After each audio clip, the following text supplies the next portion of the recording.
This podcast is being recorded on the lands of the Wurundjeri and Boonwurrung peoples of the Kulin Nation. We pay our respects to their elders, past and present, and acknowledge their ongoing connection to land, waters, and culture.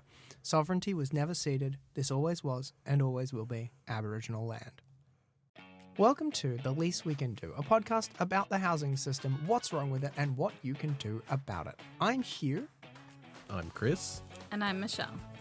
So, welcome to our episode on renters' rights. This is sort of going to be the basic 101 stuff. This is particularly going to focus on stuff at the start of your tenancy and during your tenancy because, well, I mean, that's where we all start, right? The first step to being a tenant is to get on a lease, and you need to know that you have rights during that step, even before you sign anything. It's not something that I think anyone's gotten told. You ever been told that? You ever been aware of your rights that you have before you even sign a lease, that you're entitled to like a pre-information disclosure, that you're entitled to like not move in if it's unfit to be inhabited before you move in there? Absolutely not. You can break a lease before you even move in if you're like, you get to the thing and you're like, oh, actually half the house fell down in between me signing the lease and like getting here. You don't have to pay rent. In that case, you can be like, okay, I'm not actually moving into this house. Bye. That's allowed. Definitely never knew any of that. No, right? Yeah. And I mean, do you imagine that like anyone else knows that? Or like, and do you imagine they're going to get told that? Or do you imagine that like you're going to go in and they're going to be like, oh, by the way, actually the stove stopped working. Like you don't have any capacity to cook now that you've moved in. Don't worry, we'll fix it at some point. But you got to move in and you got to keep paying us rent. That's what I would assume. Absolutely. Yeah, right? Yeah. Right? No, not necessarily the case. Right. So first things first, I got to be explicit. When we're talking about renting here, we are specifically talking about residential tenancies. That is, people who are privately renting a house from a landlord, right? Whether that's a person or whether that's a corporation. This isn't about public or social housing because your rights there are slightly different. This isn't about if you're living in a caravan park or other like somewhere where you pay like site fees rather than rent, strictly speaking. I guess this wouldn't apply to people living on boats who like pay site fees to be moored in like a marina. That's a real thing people do. Yeah. And you don't quite have the same rights for some reason. And this also doesn't apply to people living in rooming houses. So like who are just like renting a single room in a big rooming house. Again, for some ungodly reason, the rights are different. No one's unified that yet. I don't know why.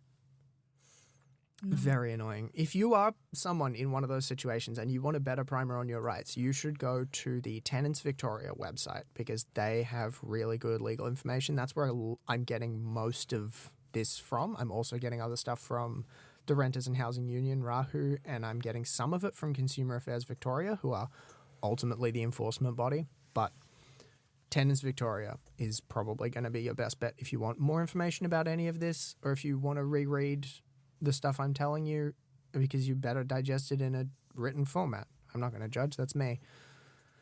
So, when you move in, before you move in, right, before you even sign the lease, you get sort of a tentative agreement to sign the lease. You know you have rights? Well, we didn't. You didn't? No, Yeah. not at all. And now you do. Because you need to get what's called an essential information disclosure.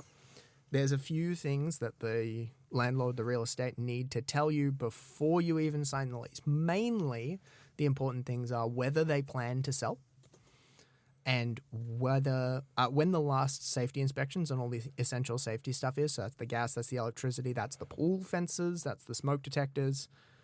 Actually, it's not the smoke detectors. It's just the gas and the electricity and the pool barriers. And if it meets minimum rental standards. Did you know that there are minimum standards for rentals? That you can't just like rent someone a tin shed in a backyard? I mean, I think I assumed that there would be minimum standards, but could I list any of them definitively? No. No, right? We'll get to those in a minute, but like you do need to know going in if it meets them and if it doesn't, what they're going to do about it. Because then if it doesn't meet minimum standards at your move-in date, you don't necessarily have to move in. Right. That's what you were talking about before. Yeah, and you may not have to pay rent for the period that you're not living there until they get that stuff fixed. That's especially, I mean, hopefully it's not sort of applicable to like the structural standards of the thing, right? Hopefully you don't get up to your new home and discover that a tree's fallen on it. Usually it's more going to be appliance faults, but we'll talk about minimum standards more in a bit because there's other stuff that you have rights about before you even sort of get to living in the house, which incredible, right? So the first, you've got your essential information disclosure, you've signed the lease, the house isn't uninhabitable, you're going to move in. First thing you get is a condition report, which is where the landlord says there's absolutely nothing wrong with the property and anything that could possibly be wrong with the property was definitely your fault and they're going to take it out of your bond when you move out. Mm-hmm. This is perhaps a little hyperbolic, but like in my experience, that's always been the case, right? Yeah. So photos are important, right? Even just having a photo can be useful when you're talking about getting your bond back later or proving that something was an issue. But filing it with the condition report puts a date on it. Right? So it's not just, oh, you took this photo of the house. You know, someone might be like, oh, you could have taken that photo anytime. Maybe you did that and then took a photo of it, whatever. But putting it on the condition report, 1, puts a date on it, and 2, makes it explicit that your landlord already knows about it. Yes. Right? Because you sent them this, and if they don't read it, that's a them problem. Right? But it means if you're trying to prove it later to get your money back out of the bond, then you've got it documented and you have it, what we in the legal profession, I say we in the legal profession, I'm not a lawyer, what people in the legal profession call a contemporaneous record, right? One that was made at the time. Got you. The other fun thing about starting a tenancy is rent apps. Have you heard about these? This is a really new phenomenon. No, I haven't. But apparently this is what's happening now. Your landlords, real estate agents are saying, all right, hey, you know, move in, rent's this much. You pay your rent by this app, right? Okay. You have to set up an account on this app. You have to give it probably a bunch of personal details, and it may well charge you a fee, like a processing fee. That's Kind of like a card fee. That's not legal, is it? Well, I mean, you can. It's not illegal to do this, but yeah, it's like more than a card fee usually. Okay. Because like the way apps make money is by being middlemen. Yeah. Right. So they're taking the So they're card taking fee, but like they're taking their fee as our well. cut, Yeah. right?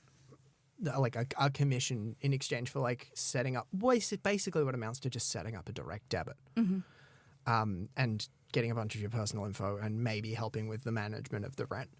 But it's not illegal to use a rent app. It's not illegal to be like, hey, you should use a rent app. It is illegal to say that this is the only way you can pay rent.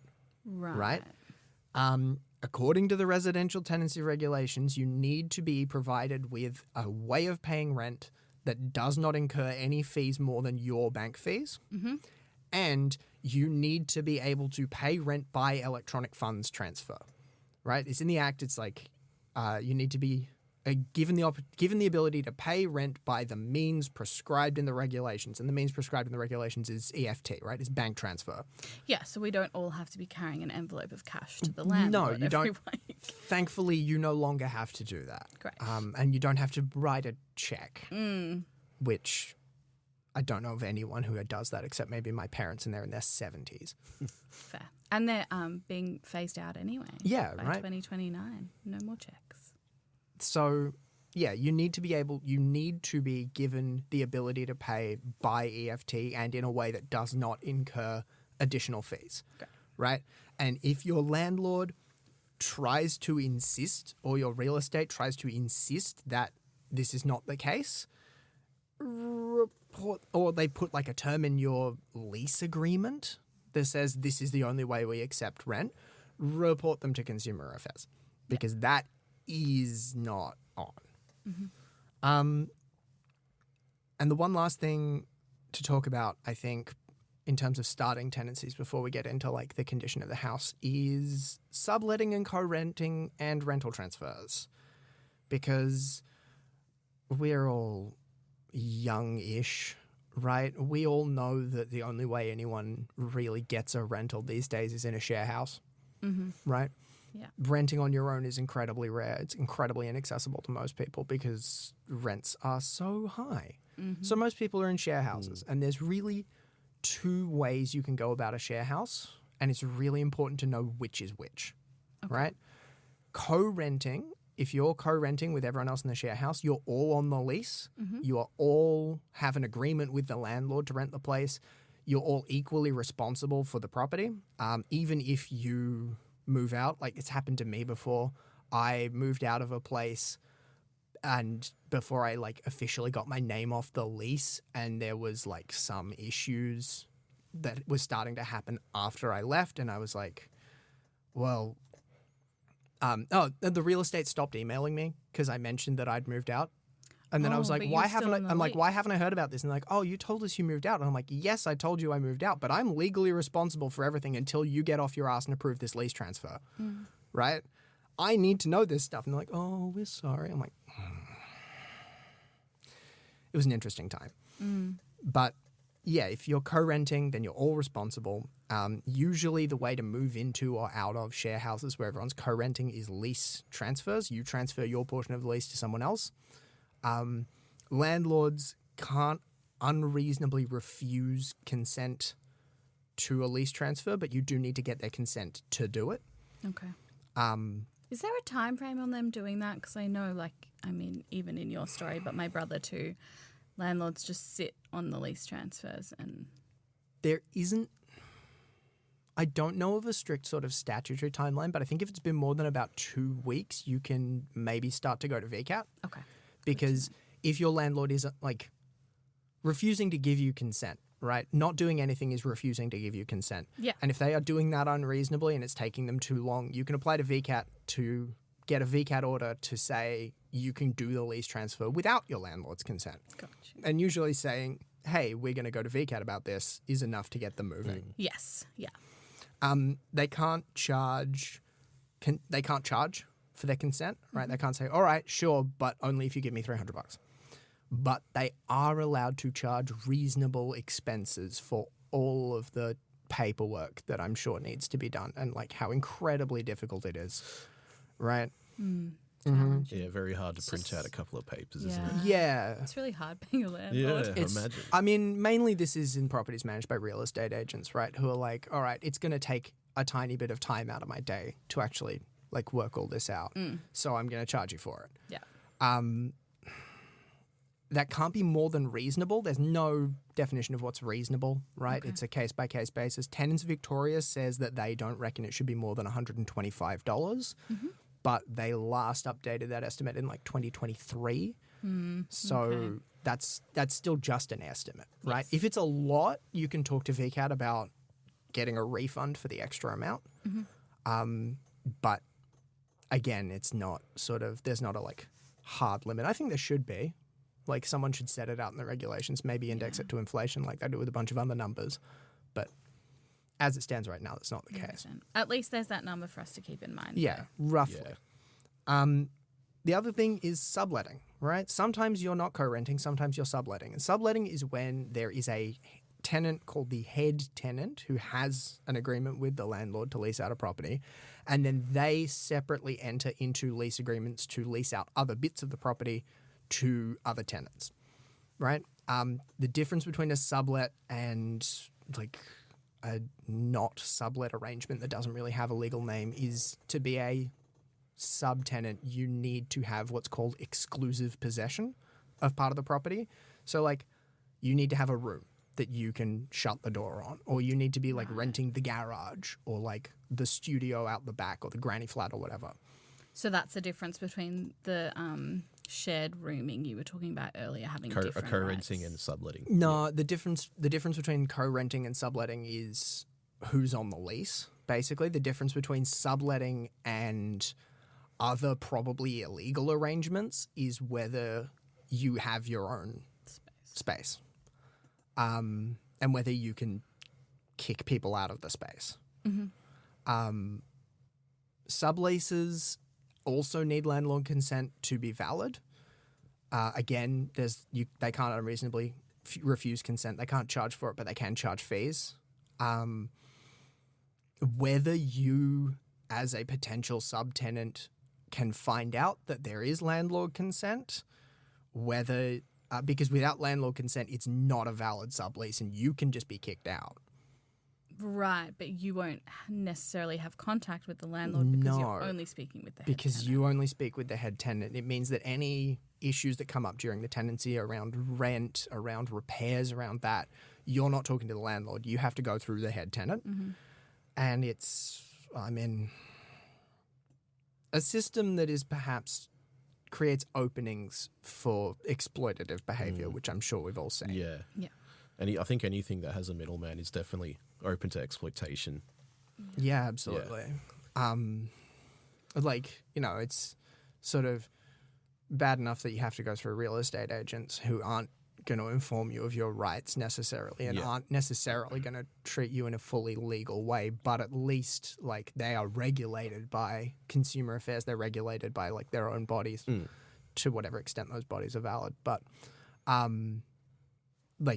an issue with another tenant who's also just a renter who hasn't even done any of the education you need to do to become a real estate agent. Yeah, that could get messy very quickly. Could get really messy really quickly. But a lot of the time, it's sort of people's main option, right? Particularly if you're young, moving out of home, if you're an international student looking for student accommodation, or even someone who's moved in from the regions, right? That's the only kind of thing you can get. Right, because you need a history as well, don't you? Usually, yeah. It's very difficult to get on a rental, to get on a lease, to just lease a house out without a rental history, right? It can happen. Happened to me once, but most of the time you're either you're either transferring onto someone else's lease or you're subletting, and both of those potentially pitfalls. Although of the two, I would say, in my opinion, co-renting is safer and the way you've explained it, it seems to be a bit more protections there with the co-renting for sure. Yeah, there's fewer people above you who can exert power on you, which, you're less vulnerable to exploitation, and you're on an equal footing with all of your other co-tenants, and you can collectively take action against the landlord if necessary. Yeah, true. You also have people power in that situation. It's not much people power usually, but it's something, right? Better than nothing. Better than nothing. So, minimum standards. Did you know that there's minimum standards for houses to make them fit for human habitation? I'd hoped. You'd hoped? I'd hoped.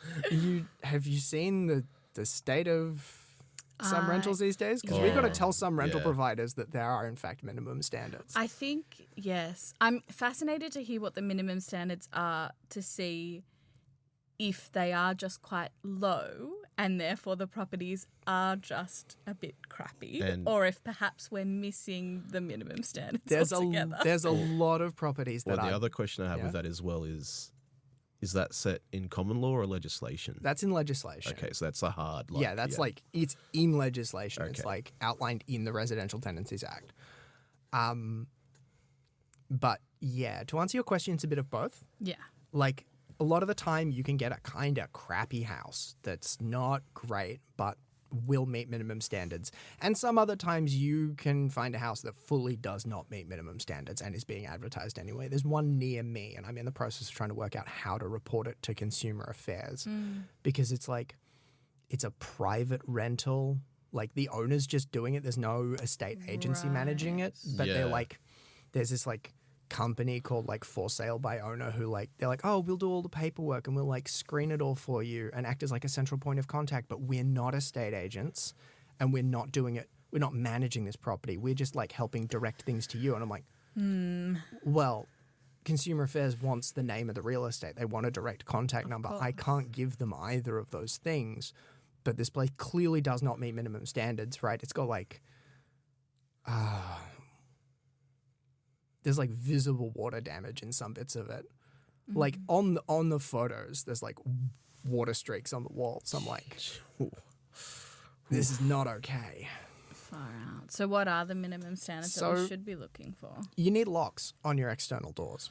That's a big one. Did you know that that's a minimum standard? Again, like surely it is. And but then locks, does that mean like deadlocks or just standard locks? Or That means deadlocks unless you can't put deadlocks on because of like a heritage listing or Yeah. because of like impracticality. That makes sense, yeah. But generally it means deadlocks. You need council bins. You need your rubbish bin. You need your recycling bin. You don't necessarily need a green bin. Usually you can get one from council anyway if you don't already have one. But you need the bins and they need to be like council collection compatible, whatever that means in your area. You need a working toilet Who would have thought? and you need it to be in a separate area. Oh, yeah, I have seen. Yeah. Yeah, I have seen where like the kitchenette will be the bathroom as well. no. So like imagine, just E. coli just flying around the Yeah, room. just like Yeah. pooping in your kitchen. There was one, it's not in Victoria. I've got to be upfront, right? This is all Victorian stuff. This will apply differently depending Yeah. on where you live. But I saw an example out of South Australia where someone had made like a separate unit out of basically 2 rooms of a house by putting, you remember in like X-Men how there's like the Magneto, like Magneto's in prison? He's in like the glass cube prison. Yeah. They basically put that into like the middle of the living room with like a toilet and a shower in it. And we're like, this is the bathroom. It's like a barely frosted glass cube. No. What? No, If it was. you go to all that effort, surely use something that isn't see-through. I saw it.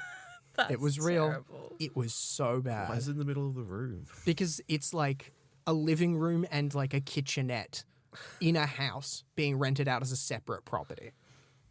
It made the news, I think. It certainly made the like bits of social media that I follow. So you need a bathroom and it needs to be in a separate area. This can be like, you need a toilet and it needs to be in a separate area. This can be like in the bathroom. It can be like in the laundry, but it can't be in the kitchen or just like hanging out in the middle of the house. Good. You need a kitchen. Great. What do we think we need in a kitchen? What do we reckon minimum kitchen standards are? This is going to be a fun one. A bench?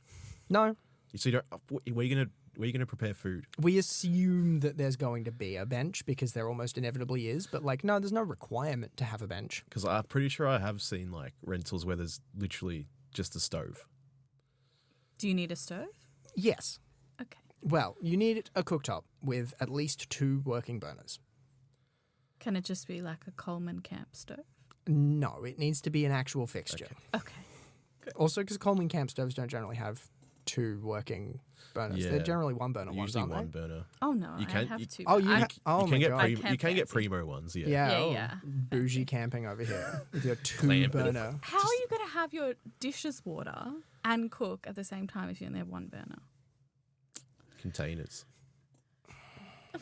Anyway, You heat up your dishes water at the same time as you're cooking? efficiency. Do you know how long it takes water to boil on a camp stove? No, you cook and then you do the dishes No. by like putting all the water in your biggest pot. I was like, well, you use one of the Bunsen burners that like boil water in like 30 seconds. That would actually be sick. Bit of a fire Anyway, risk. we're getting a Anyway, bit, we've gone. We've Getting a gone bit- way We've off. gone topic. way off. We're not I talking love about camping rights. We're not talking about that's camping a different rights. podcast. That is a different Yeah, that's podcast. for That'd be a later. cool podcast. No, you need at least 2 burners. If there's an oven, it has to be working, but there does not have to be an oven. Really? No, Okay. I mean, like Wow. you see some apartments and stuff that are really small that don't have ovens, True. Yeah. and that's not They- illegal. Yeah, I guess no. Then. But if there is an oven, it does need to be in good working order. Okay. So it can't be an air fryer. It can't be an air fryer, and it can't be like one of the ones I had once where it was a gas oven and the pilot light didn't properly work, and you needed to like go in the back with a light, like one of the barbecue Oh, lighters if you wanted no. to use the oven. Yeah, it wasn't great. What about water in the kitchen? You do need a sink, and you do need hot and cold water. Okay. And does that mean like a sink in the laundry, a kitchen, the No, bathroom? if you need a sink in the kitchen Okay. with hot and cold water. You also, if there's a laundry, you need a sink in the laundry with hot and cold water. You also need a sink in the bathroom with hot and cold water. Okay. You also need a shower and or bath. So you can have a bath with no shower? You can have a bath with no shower. You can have a shower with no bath. You can have a bath and a shower. You can have one of those bath shower combo pieces. I was like, or you get one of those attachments that you put on the bath yeah. that makes it into a shower. but you need at least one of them. Okay. What about heating and cooling? Heating, yes. Cooling, no. Oh, You need that's sad on a 40-degree day. Yeah, right. This is Melbourne where we get 40-degree weeks, but no, there's absolutely no legal requirement as of yet to have any kind of air conditioning or cooling in the house. That is a thing that some political parties are trying to push for. I think particularly of note the Greens. I think also probably the Socialists, maybe a few other of the smaller left-leaning parties, right? They're trying to push for it, but it's not there yet. Okay. But you do need a heater. You do need a fixed heater. Fixed, not like a portable bar heater or something. It needs to be an actual appliance. Fixed heater in at least the living room. Okay. And like, doesn't matter if it's gas or electric or. No, there are minimum efficiency standards that apply that are like starting to apply now. Yeah, I have heard about those. Yeah. But like, I imagine there's a lot of capacity for stuff to get grandfathered in. And I guess on that, there's no requirement for insulation. No. Which would make sense because all our homes don't have any insulation anyway. Yep. No, no insulation requirements. There's no energy efficiency requirements for the home on the whole. I think that's a new construction thing. Okay. So you also need curtains. Oh. You need curtains or blinds that reasonably block light and provide reasonable privacy in the living room and in all areas that might be bedrooms, which is nice. Bathrooms. No, usually what happens is bathrooms have like frosted windows, but there's no requirement to have like curtains in the bathrooms. There needs to not be any mold or damp related to hope like so. the building structure. Yeah. I mean, you say that, but then I think about all the rentals that I've seen. And Oh, like, yeah. They Yeah. all have. Yeah, there is a. Yeah. I mean, I've got a friend whose roof is nearly caving in and there's mold there, and the landlord's not doing anything. Oh, let's get to what your friend should be doing about that, shall we? Sure. Right. So the thing about this is you need to, like, there's a capacity for you to request repairs as a tenant. And if a house needs repairs, the landlord has to fix it. There's two types of repairs, right? There's urgent and there's non-urgent repairs. So with urgent ones, that's failures of the water supply, the hot water service, any appliance provided for heating, cooling, cooking, or laundry, right? Your essential appliances. It's the toilet, if it's broken or blocked. It's gas leaks, it's electrical faults, it's serious storm or flood or fire damage. It's lifts or staircase faults. It's faults or damage that make the home unsafe or not secure to live in, including pest problems like termites, including serious mold. And it's also like serious roof leaks. If you have one of those, the landlord has 48 hours to fix it. They should have provided you with an emergency contact number that it'd be like a 24-hour type number. If they haven't, it's usually a good bet to like call them because oftentimes real estate agencies have an answering machine and oftentimes the answering machine will say, hey, if you're calling in an emergency, do this, right? Call them because if it's an urgent repair, you need to call them. And then once you're done calling them, email them so that there's something in writing giving you a date and time of when you told them that there was a problem. You say like, I just tried to call you about this. Please find attached some photos. Take some photos. Write down some notes. Take some videos. Right? Videos are really good to prove like your ceiling is leaking. It's hard to photograph that. I've tried. A photo of a bucket on a floor doesn't cut it. But like a video of the ceiling leaking pretty badly does. If you notify them of an urgent repair, they've got 48 hours to get it done before you can start taking other action. If it's absolutely really badly urgent and you can't possibly get onto them, like if there's a like burst pipe, if there's a gas leak, if there's something that's a serious issue, in some circumstances you can pay for the repairs yourself and get reimbursed by the landlord. Usually you would need like a couple of quotes, and it's potentially a little bit dicey as to whether you're actually going to get reimbursed. Right, so you don't want to rely on that. You don't want to rely strategy. on that. There's some hoops you need to jump through to make it work. But like if a tree falls through your roof and you can't get onto your landlord because they're like away for on holidays or something, there is wiggle room to do that. I'm going to shout out here particularly Rahu, Renters and Housing Union. They, for their members, you should join if you're a renter. But for their members, they have an agreement with the Earthworker Construction Cooperative, which is like a workers' co-op of construction industry workers. And basically they'll say, all right, like if you're a Rahu member and you have one of these issues and your landlord's not fixing it, you can be like, all right, hey, Earthworker, and they'll help you through the process. They'll handle it for you. Oh, I don't know if they'll handle it for you, but they'll certainly help you through the process. They'll like give you multiple quotes from multiple of their members. Right. They'll come in and just fix it for you and then help you get the money back from the landlord and be a lot more sort of understanding about it than like your average plumber or whatever. Yes, right. That's good to know. So that's a service that's there. Highly recommend joining Rahu if you're a renter. That's you should really always good to know, you should yeah. always join your union, right? And if you're a renter, that's your union.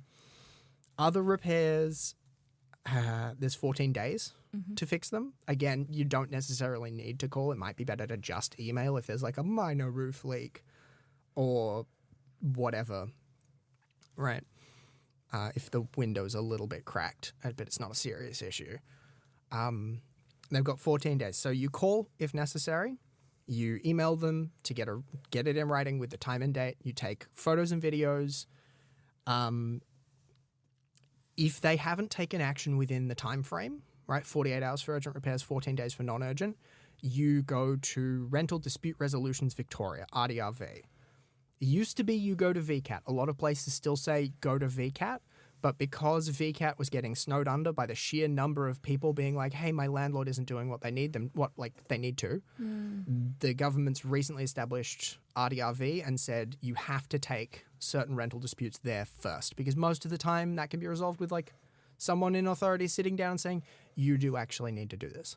Yes. Yeah. It doesn't need like a VCAT like tribunal member, you know, like an actual, like not a judge, but basically a judge. Doesn't need like an official person with full legal authority to go, all right, I'm going to make this order. You just need someone to sit down and say, hey, fix this. And I mean, that's a very time-consuming process for everyone involved as well. Yeah, it's time-consuming. It's expensive. There's application fees to VCAT. You can get them waived sometimes, but there are fees. Yeah. Right? It is a problem. So if it's urgent, you've got 48 hours. If they're not working within 48 hours, straight to RDRV. They can get you in with an urgent hearing. If it's not urgent, you can go to RDRV. You can also talk to Consumer Affairs Victoria, CAV, and get an inspection. This is particularly helpful if there's a problem that's really difficult to prove, right? Like if there's bad smells, if it's like an intermittent electrical fault. I had to do this because we were having electrical faults at one of our places. Like one of the breakers just kept tripping. It's impossible to photograph that. It's impossible to video it, right? Because you don't know when it's going to happen, but it just kept happening. So we got a consumer affairs inspector out, and he came and took a look at it and was like, oh, yeah, that's happening. That's definitely a problem. He wrote up his report about it, and that, like, we didn't even need to go to VCAT in that case because we had the CAV report, and we sent that to the landlord, and we said, hey, look, consumer affairs says this is a problem. Right, and that was enough. And they for were like, them. oh, okay, we actually need to do something. Yeah. Sometimes that's enough. Other times, having the CAV report in hand is really good evidence if you need to go to RDRV or VCAT. Yeah, because like we're saying, this is especially for when photos and videos aren't possible. Yeah, when so they you don't need cut to it. have And something. I mean, it you gives need you a leg to stand on too if you have to take things further. Yeah, Yeah. It's a legal thing then. yeah, it's a really useful thing to have. And also, I should say, it goes to like a meeting, like a conciliation hearing where Rental Disputes Resolution Victoria are going to try and like get everyone to come to an agreement about how this is going to work. And if that falls through, you then go on to VCAT, but RDRV will like help you through that process if you've gone through them first. Oh, great. Awesome. That's really Which is good nice. to know. Yeah. The other thing about repairs is you've got to keep paying rent. Okay. Very important point, I think. It is a very important point because like a lot of the time there's an instinct, right, where, you know, you made an agreement with the landlord. They're not holding up their end of the bargain because they're not doing the repairs that are necessary. So why do you have to hold up your end of the bargain? I'm going to stop paying rent until it's fixed. Don't do that. Mm-hmm. You don't have a legal basis to do that, and it can get you evicted. Okay. So definitely pay your You've rent. got to keep paying rent. If it's like a serious ongoing issue and your landlord's like really not addressing it, you can apply to VCAT to pay it into basically the VCAT like rental trust account. Mm-hmm. So rather than paying your rent to the landlord, you pay it to VCAT, and then VCAT holds onto it until they're satisfied that the problem's been fixed. That's, again, oftentimes a very motivating factor to get repairs done. But either way, you're already engaging with RDRV, Yeah. VCAT. Like, you're already going through those You're already supports. going through You're those not processes. just randomly You gonna can't just be decide like, on your own you can't steam. just email them and be like, hey, I'm not paying rent until you fix this. Yeah. Because that's not okay. You will get kicked out, maybe. It opens you up to the risk of being kicked out. Yeah. Yeah. The other thing is that, like, oftentimes landlords will try and come and inspect the property to make sure that you're not seriously messing things up. Oh, right? yeah. Yeah, they come and do inspections. You may have heard of this. You may have heard of, like, the Yes. classic, oh, God, I've got to clean so fast I have an inspection. Yeah. Are they meant to give you like notice? They meant to give you notice, and there are restrictions on how often they can do it. So they can't do it until you've been in the place at least 3 months. They can only do it once every 6 months, right? So they'll come in after the first 3 months usually, and then every 6 months thereafter at most. They need to give you 7 days written notice. That's by mail. That's by email if you've agreed to receive notices by email. That isn't just a phone call, right? That isn't just a text message. That's like official email notice 7 days in advance. They can't just text you and be like, I'm going to come in tomorrow. You don't have to let them in if they just text you and say, hey, I'm coming in tomorrow to inspect the place. They can't spring that shit on you. That's an important point. Again, Yeah. right? I have, because I have definitely heard that from people that like things of that ilk happening. Yeah, it's happened to like absolutely. friends of mine. They're like, oh, landlords just said they're coming around tomorrow for an inspection because they need to do one. I was like, no, that's not okay. You can't just do that. And do you have to be there? No. Okay. Funny story. A friend of mine strongly suspects at this point that the real estate agency have lost their copies of the keys because they keep coming to their house and being like, hey, we're going to do an inspection on this date. And they're like, fine, that's fine, but I'm not going to be there. Right. Let yourself in. That's fine. And they've got a pet cam because they've got like a very anxious dog. And so every time a lot of time comes and goes and they're like, just like look at the pet cam and no one comes in. No one comes in the house. So they think that they They can't think, get in. yeah, they think that the real estate has lost the copy of the keys, Oh, goodness. Wow. which stunning, incredible. But no, you don't have to be there for an inspection. You probably should if you can, but you don't have to. They don't have to move the time to a time that you're available for. No, if you're not there, then they can just let can themselves in usually, unless they've lost the keys. Yeah. The other thing about, speaking of like notice periods and time limits, is the other thing that's going to happen a lot when you're renting, particularly once you move off your sort of initial fixed term lease, like you sign a lease for like a year or whatever, sometimes more if you're lucky, sometimes less if you're not. Usually it's around a year. And that's a fixed term lease, right? That's fixed for the length of the agreement. After that, you don't get kicked out. You don't necessarily have to sign a new lease. You can, you should. If you get the option, do it. There's more security in fixed term leases. But if you don't, it rolls over to just being a periodic lease, a month by month thing. And there's like a little more wiggle room for you to be like to move out. There's a little more wiggle room for like potentially the landlord to ask you to leave. We'll talk about evictions in a different episode. But there's also room for the landlord to increase your rent. They can't increase the rent during the life of a fixed term agreement, right? You're like, I agreed to rent this for this much over this year. After that, they're like, oh, you can stay on, and then they can start increasing the rent sometimes. This happens pretty often, right? Almost every time I've known of people who've rolled over to being periodic, there's been a rent increase shortly thereafter. We hear about it all the time. They need to give you at least 60 days of notice for a rent increase. They can't do it more than every 12 months, right? So maximum once a year. And it needs to be in a really precise form with really precise wording. It needs to be the official consumer affairs form. They need to like spell out the reason that they're increasing the rent, the reason that they're using to calculate their rent increase. And that needs to be in some particularly precise wording. They can't just say, as of this date, we're bumping it up by $10. It's like, as of this date, in line with this thing, like in line with market rents, which show an increase of this to this, we're putting it up by this. Or like in line with CPI, which was this, we're putting it up by this. They can't even just say, because of CPI. there's not sort of an immediate guide to the like exact wording. There's a useful little bit on the Consumer Affairs website that'll tell you, like, give some examples of what the correct wording is and what the correct wording is not. If it's not in the correct wording, it's not a valid notice of a rent increase. You don't necessarily have to pay it, and you should challenge it. All right? They also can't ask for more bond.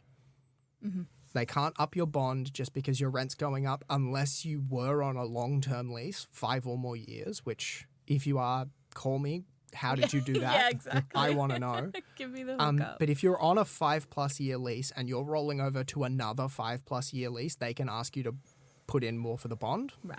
But they can't do that even if your bond is based on your rent. If they're like, oh, you know, like 6 months of rent or whatever it is, right, as your bond, and now your rent's going up by an extra $50 a week, they can't be like, and now you need to put more in the bond. Gotcha. Except in the like long-term rental situation. If you think that this is too much, if you think that it's in the incorrect form, you can challenge it. You don't have to just take this one on the chin, right? You can go to Consumer Affairs for a rent assessment. This is the process for challenging rent increases that are excessive. That's most of what all the information's directed towards. I'm pretty sure it's the same process for if the rent increase notice is invalid, like if it happened too soon or if it wasn't enough notice or whatever. I'm pretty sure it's a similar process, but go through the process and someone will tell you. Yeah. Because there's not a lot of information available that I could find annoyingly. So you can go to Consumer Affairs for a rent assessment. You say, hey, I think I'm being charged, like this rent increase is too much compared to other properties in the area. They'll do their maths. They'll look it up. They'll be like, all right, we think it is, we think it isn't, based on this, based on that. Armed with that assessment, you can then usually try to negotiate with your landlord. You can say, hey, look, Consumer Affairs says that this is not a valid rent increase or this is an excessive rent increase. Let's not have to go through all the process. Let's just not have it be so much, right? Cool. Usually this works, Great. right? Because most people don't want to go to VCAT. Yeah. Fair. But if the negotiation doesn't work and they're like, no, we're going to go ahead with this rent assessment. We're going to go plow ahead with this rent increase, even though it's maybe too much. You go back to RDRV again and they try and, again, reach a settlement. Usually, probably, this will be negotiated to a lower rent increase. Okay. But it depends on the outcome of discussions, right? You go to RDRV for excessive rent. You may well go to them for illegitimate rent increases as well. Again, all of the literature's about excessive rent increases. I had a lot of difficulty finding what to do. But it's probably the same process, right? It's the same bodies that deal with all of this. That's a thing. You reach out and You they'll reach let out. you know Yeah. if there's something And different to do. The other thing about reaching out is you can also reach out to other people to help you through the process, right? If you're a member of Rahu, they run their services. Tenants Victoria has information about it. Justice Connect has a really useful tool called Dear Landlord that helps you like draft letters and like respond to rent increases and like, you know, write to your landlord being like, hey, I can't afford this rent increase. You don't want to lose me as a tenant. Let's figure this out, right? Because having it, you know, if you're getting like a rent increase of $20, $30 a week, right? And your property sits empty for more than, and you have to move out because you can't afford that. And then your property sits empty for like 6 months. The landlord lost money that year. Yeah. So you're well placed to make that argument. Right? You're well placed to make that kind of argument. And Justice Connect tools can help you with that. Awesome. Yeah, was there anything that came up out of that? I'm going to put links in the show notes Awesome. to like all of these tools and all of these resources that I've been talking about. You look like you've got a question. I want I to was hear going to it. say, if what happens, say, like the landlord doesn't agree, can they evict you for that?